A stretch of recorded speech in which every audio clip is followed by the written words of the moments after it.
अस्सलामुअलैकुम everyone, I hope you all are doing well. आज जो टॉपिक हम डिस्कस करने जा रहे हैं वो है आर्थराइटिस, जिसको आम ज़बान में गिंठिया भी कहते हैं।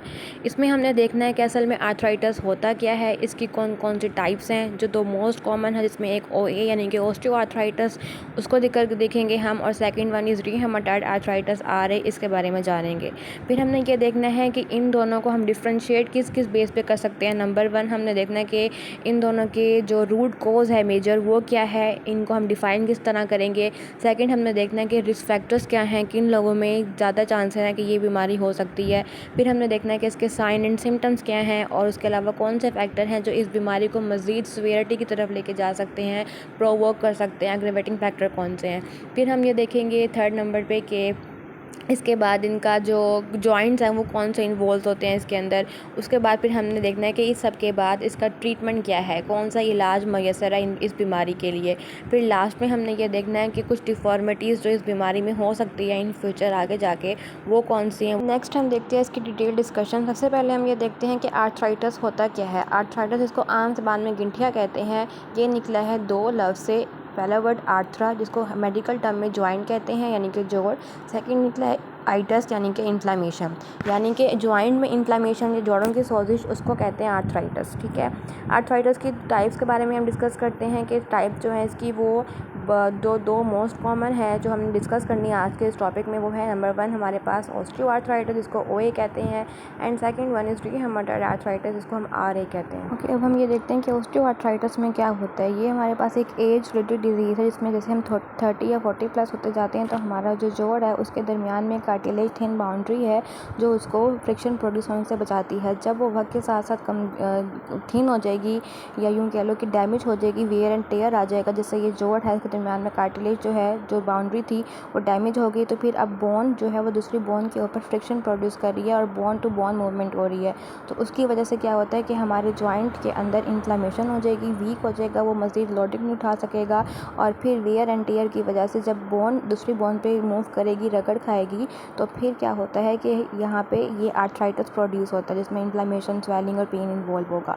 तो इसको हम जो ऑस्टियोआर्थराइटिस है, इसको इस डीजेनरेटिव चेंजेस की बेस पर ही हम इसको डीजेनरेटिव जॉइंट डिजीज़ का नेम भी देते हैं। जी देखते हैं, क्लियर करते चलूँ कि ये लेट्स सपोज हमारे पास जॉइंट है, बीच में एक बाउंड्री है, एक कार्टिलेज है जो एक बोन को दूसरी बोन के ऊपर ओवरलैप करने से रोकती है कि फ्रिक्शन प्रोड्यूस ना हो और जॉइंट इजीली मूव करे। अब वक्त के साथ साथ एज बढ़ने से या फिर ज़्यादा वेट बढ़ने से, ओवरलोडिंग से क्या होता है कि ये कार्टिलेज जो है वो बहुत थिन हो जाती है, और खला जो कह लो आम ज़बान में, कि वो ख़त्म हो जाती है, और एक बोन दूसरी बोन के ऊपर ओवरलैप कर रही होती है, दूसरी बोन के साथ मिलकर रगड़ खा रही होती है।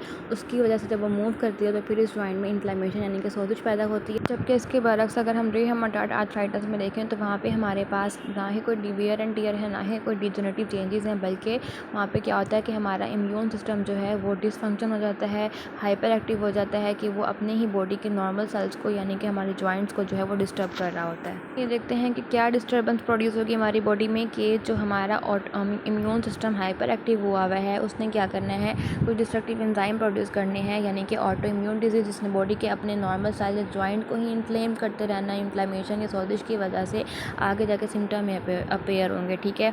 अब इस इन्फ्लेमेशन के बायस क्या होगा, यानी कि सोजिश की वजह से, कि जो जॉइंट्स के अंदर नॉर्मल लाइनिंग है ना, जिसमें साइनोवियल फ्लूइड वगैरह आता है, उसको ये डिस्टर्ब करेगा, उसको ये डैमेज करेगा, और डैमेज होने के बाद हमारा जॉइंट प्रॉपर फंक्शन नहीं करेगा। इस लाइनिंग की डैमेज होने से जॉइंट की प्रॉपर फंक्शनिंग ही नहीं होगी।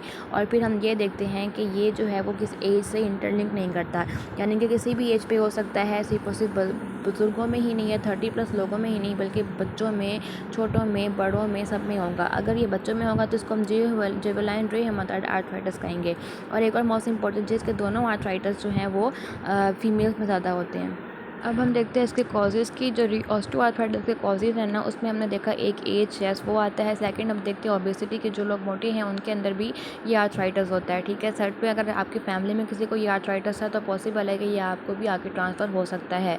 सिमिलरली अगर हम देखते हैं कि कुछ इंजरीज़ होते हैं, जॉइंट इंजरीज़ वगैरह, उसकी वजह से भी आपको इन फ्यूचर आर्थराइटिस हो सकता है। और अगर आपके जॉइंट पे ओवर एक्टिविटी की वजह से बार बार जो है वो स्ट्रेस पड़ रहा है, लोडिंग ज़्यादा हो रही है, वेट ज़्यादा बियर कर रहा है आपका जॉइंट, तो फिर इन फ्यूचर स्ट्रेन होगा, यानी कि वेयर एंड टियर होगा, और वेयर एंड टियर की वजह से ऑस्टियोआर्थराइटिस हो सकता है। जबकि अगर हम रीहेमेटॉइड आर्थराइटिस में देखते हैं तो वहाँ पे हमारे पास जो है वो वेयर एंड टेयर का तो कोई सीन नहीं है, लेकिन वहाँ पे हाँ ये ज़रूर है कि किसी भी वजह से हमारा इम्यून सिस्टम जो है वो बहुत ज़्यादा हाइपर एक्टिव हो जाता है, जो कि आगे जाके अपने ही नॉर्मल जॉइंट्स को जो है वो डिस्टर्ब कर रहा होता है, डैमेज कर रहा होता है इन शॉर्ट, ठीक है। और अगर फैमिली में किसी को ये आ रहे है तो पॉसिबल है कि वो इन फ्यूचर आपको भी आ रहे हो सकता है। एंड सेकंड मोस्ट कॉमन चीज़ के आ रहे की वजह से आगे जाके आपको ऑस्टियोआर्थराइटिस भी हो सकता है। एनवायरमेंटल फैक्टर भी जो है वो इसके रीज़न बनते हैं, जैसे कि अगर आपको किसी भी चीज़ से एलर्जी है तो आपका इम्यून सिस्टम उसके अगेंस्ट जो है वो एक्टिव हो जाएगा, और अगर इन फ्यूचर बहुत सीवियरिटी की तरफ ये चीज़ जाए तो फिर हाइपर एक्टिव होने से वही चीज़ के जो हमारा इम्यून सिस्टम है वो हमारे ही नॉर्मल जॉइंट को जो है वो डैमेज करता रहेगा। यानी कि मेन जहाँ पे इन्वॉल्वमेंट है वो इम्यून सिस्टम की है हारे के अंदर।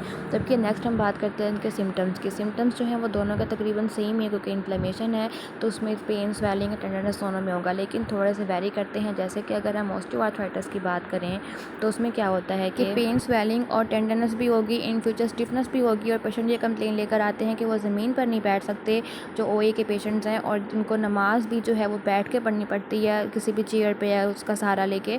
और थर्डली ये कि इनकी ये कंप्लेन होती है कि इनका पेन जो है वो सुबह मॉर्निंग में वर्स नहीं होता, शदीद नहीं होता, बल्कि सारा दिन काम करने के बाद जैसे ही वो रात को सोने के लिए ट्राई करते हैं तो उनका पेन शदीद वर्स हो जाता है, और ये पेन जो है वो उनका रेस्ट के साथ ठीक हो जाता है।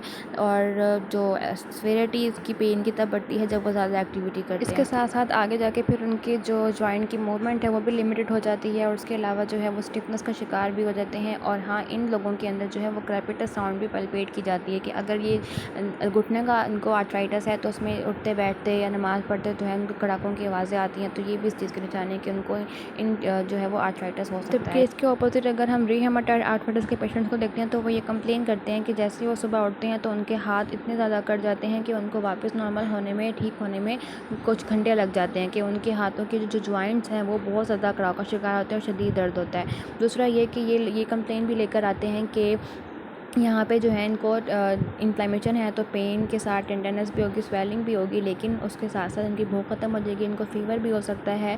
उसके अलावा जो है इनको फटीग भी बहुत रहती है इन पेशेंट्स को। इसके साथ साथ इन पेशेंट्स का जो पेन है वो रेस्ट करने से भी ठीक नहीं होता, कांस्टेंट पेन रहता है, जबकि हमने ओई में देखा कि उनका पेन जो है वो रेस्ट करने से कुछ बेहतर हो जाता है।